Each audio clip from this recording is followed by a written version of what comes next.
Hi, this is Mike from CivilWarTalk, and I'm here today to show you how our latest version of our forums works. As you can see, in our system we have the ability to log in or sign up using either this little tab, or you can also sign up using this little button here. Click on that and it'll prompt you to go through a number of questions, username and password configuration and things like that.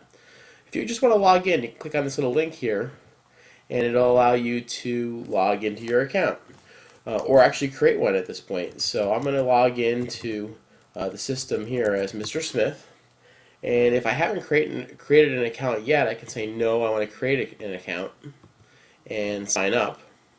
But since I've already created this account, I'm going to say yes, my password is, and enter my password and get into the system. Now this little check mark here will keep you logged in on this computer until you click the button that says log out. So I'd recommend checking this off if you use this at your home computer in a place that you consider safe. But if you go to some place in the public, like a library or someplace like that, you may want to go ahead and not check that off. That way, in case you forget to log off when you close the browser, it will end your session for you. So I'm going to log in right here and log in as Mr. Smith. And we can see our forums here. This is a listing of all the different forums that are available in the system. And since we're logged into the system now, I would like to discuss with you some of the other options that you have at this point. If you want to log out of the system, you have a log out button right here. You can click that and it'll remove you from the system. That way you're not logged in at like a public library or someplace like that. In this little column here, we have your member profile settings, and you can actually go into this area. And if you want to go ahead and change your profile, you can click on your name. It'll take you actually to your profile page.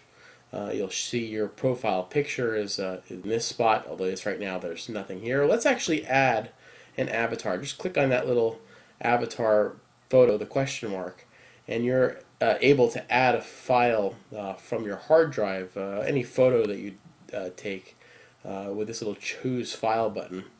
And you can select any JPEG you like and add that to the system and create yourself a little avatar of whatever you happen to look like. And it's basically just that simple to go ahead and add that in the system. And when I go back to the forums and take a look, now you can see I'm logged in. Here's my picture. And also, if I want, I can make myself, for privacy purposes, I can actually take myself out of the list of people currently online by taking that check mark out on the system, and that allows us to browse the forum privately. People won't know that you're actually on there. Some people don't care whether people know they're on or not, but some people are concerned about their privacy. That little check mark definitely helps. We're going to turn that back on right now. And so we've talked about logging in. We've talked about being able to log out. If you want to edit your signature, the signature is what's posted below every post that you make to registered members. You can actually go here to the signature area and edit that if you like. Your online status, when there's actually people online, you'll see right here in this members online area, the people that are currently logged on. And you can click on that and see what all the people that are currently logged on are doing. We're going to go back to the forums. Every user in the CivilWarTalk system has what's called a member card. When you click on a member's name, it brings up their member card. You can see a little bit of their profile information and their picture. You can close that. It's just a really quick, easy way to go ahead and see someone's profile. If you actually want to go to their profile page, you can click on their name again when you get into the member card and actually go to their profile page. So that's a little bit of navigating around the profile cards you can play around with if you like. Now, if you want to navigate around in the system, like let's say you go to the Bull Run forum, and you'll see in here a whole bunch of different threads, and you click on a thread, and then you're going to see all the different posts that are available in that thread. And let's say now you're in this Bull Run forum, but you really don't want to be here anymore. You've read whatever posts you want to post, and now you want to go to the Gettysburg Forum. Well, you could go to forums here, and it'll take you to the list of forums, and you can navigate your way there. But there's a quick, easy, almost a cheating method where you can bring up this quick navigation menu. This quick navigation menu is available by clicking on the top of the page, this little arrow after the little breadcrumb is what it's called. And actually, you'll see at the very bottom there's the exact same thing right here. Another little arrow. You click on that, and it brings you to a page where you can actually go to the forum list and see all the different forums that are in the system. And at that point, you could pick the Gettysburg forum, and it'll take you to it, and then you'll see all the threads that are in here. Now you're in the Battle of Gettysburg forum, and you want to create a new thread. Well, you can't just click on the thread area. You actually have to go up here to this little button here, Post New Thread, and then I'll prompt you to go ahead and create a new thread with a title and all the information that you want to plug in here, whatever stuff you want. And there's also the ability to post polls and things like that, just like you used to be able to do in the other system. If we go back, real quick over here,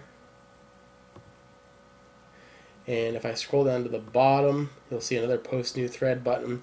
So whether you're at the top of the page or the bottom of the page, you can always add a new thread. If you're actually in a thread, whatever the thread happens to be, when you scroll through, you're going to see all the different posts and all the people with their avatars if they're in the system. And at the very bottom, you're going to see a place with your picture and a place for you to actually type in a reply. So you could type, whatever you want in here, click Post Reply, and your reply will be added to the bottom of the threaded list. Now, if you see something in here that you think is interesting and you'd like to reply specifically to it, like if this question here is something you're interested in replying to, you click this little reply button here, it'll automatically post your question into the message box as a quote, and then you could type beneath it your reply to whatever question or comment is in the quote box above. So that's a good way that you can reply to someone else's post. If you wanted to go ahead and add a photo at this point, you have some tools here. You have a photo button. You can click on this button, and it asks for an image URL. You could also go ahead and, I believe, upload a file. Here you are. Upload a file allows you to upload an existing image. Like let's say this picture I took at Antietam, and it'll insert it. Actually, it'll upload it first, and then allow you to insert it. Now you have a choice here. Do you want to insert a thumbnail or the full image into the picture? We're going to do the full image at this point right here, and it puts it right where I had the cursor. And so if I scroll down, you can see it now. It automatically opens the message box up so we can see what's going on. And I'll put the cursor here. Now, one last thing. Let's say for instance I wanted to add a video now to this post as well, because I could do that. I have this little film strip here, and this asks you to plug in the URL for the video. So you could put a Facebook video, Vimeo, or YouTube. Those are the basic media sites that we work with. And just type the URL in, or actually copy and paste it from the site that you're getting your information from, and click embed, and it'll automatically add it to the website as a video if embedding is enabled. And most YouTube videos they are. So that basically goes over all the basic functions of how our new forum works. Something for you to look over. Excuse my voice, and I know I'm starting to lose my voice today, but I wanted to give you guys a quick overview so you could take a look and see how the new CivilWarTalk forum is going to function and what it looks